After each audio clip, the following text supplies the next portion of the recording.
Madame, monsieur, bonjour. Le détail du tirage au sort de la prochaine Coupe du Monde de rugby.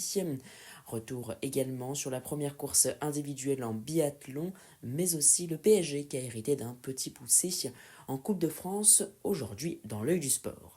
Avant de commencer, un mot de notre partenaire myfuturegift.com. C'est un site internet où vous trouverez tout ce dont vous avez besoin pour des idées cadeaux, notamment à l'approche des fêtes de fin d'année, mais aussi pour des accessoires pour vous remettre ou mettre tout simplement au sport. Alors n'hésitez pas à aller sur myfuturegift.com et merci à eux de nous soutenir. Le casque sur les oreilles, le volume au maximum, un verre à la main, l'œil du sport, c'est parti. À un peu moins de 2 ans de la prochaine Coupe du Monde de rugby qui aura lieu dans l'hémisphère sud en Australie, les poules ont été dévoilées par tirage au sort ce matin dans le pays haut de la compétition et la France est plutôt bien lotie. En effet, les coéquipiers d'Antoine Dupont héritent du groupe du Japon, des États-Unis et des Samoa. Les autres groupes avec Nouvelle-Zélande, Australie, Chili, Hong Kong dans le groupe A.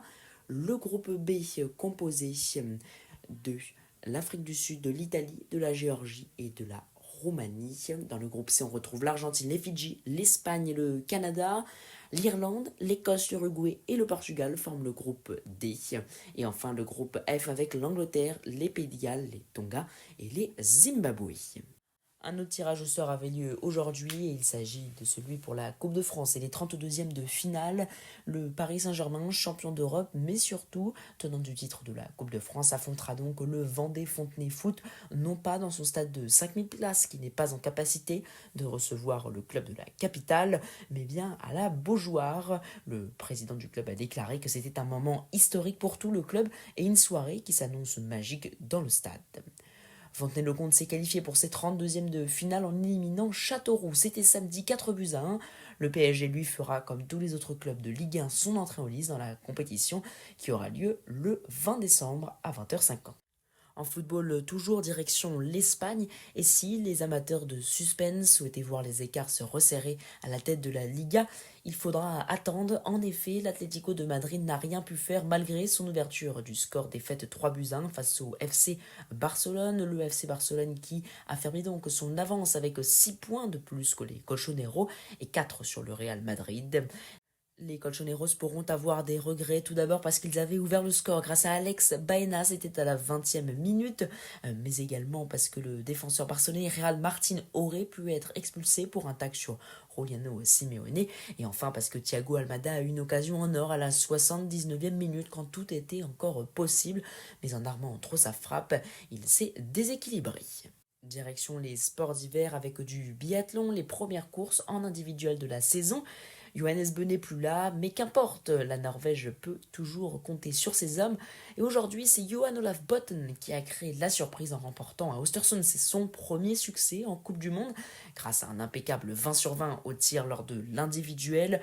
Côté français, le bilan est presque catastrophique. Éric Perrault 10e, Emilien Jacquemin 11e, Quentin Fillon-Maillet 15e, Fabien Claude 26e, Emilien Claude 38e et Antonin Guigonat, dernier français, 45e.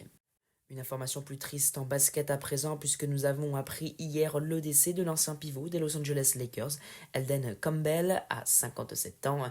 Il a été un élément clé de la franchise de Los Angeles dans les années 90 et a remporté également un titre de champion de NBA avec les Detroit Pistons. C'était en 2004.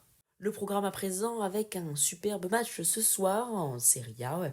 L'Atlético Bilbao accueille le Real Madrid. L'Atlético Bilbao, qui a retrouvé un peu de ses couleurs grâce à une victoire ce week-end, affrontera un Real Madrid plutôt irrégulier et très dépendant de Kylian Mbappé ces derniers temps. Avec encore un nul ce week-end, le troisième d'affilée en Liga, c'était face à Gérone, un partout.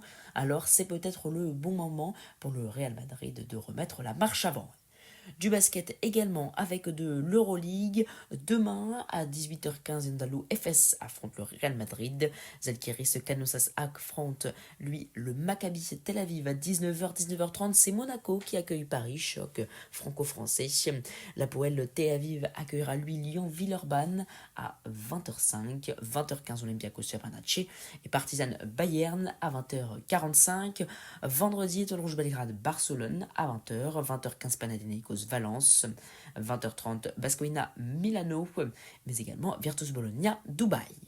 Voilà madame, monsieur, vous savez maintenant tout. Merci beaucoup encore une fois de nous avoir suivis. Abonnez-vous, mettez des likes, des commentaires, allez-y. Et puis partagez largement l'œil du sport tout autour de vous. Et puis si vous avez envie de nous retrouver plus souvent, d'avoir des informations de toute dernière minute, alors rendez-vous sur notre nouvelle page Instagram, l'œil du sport.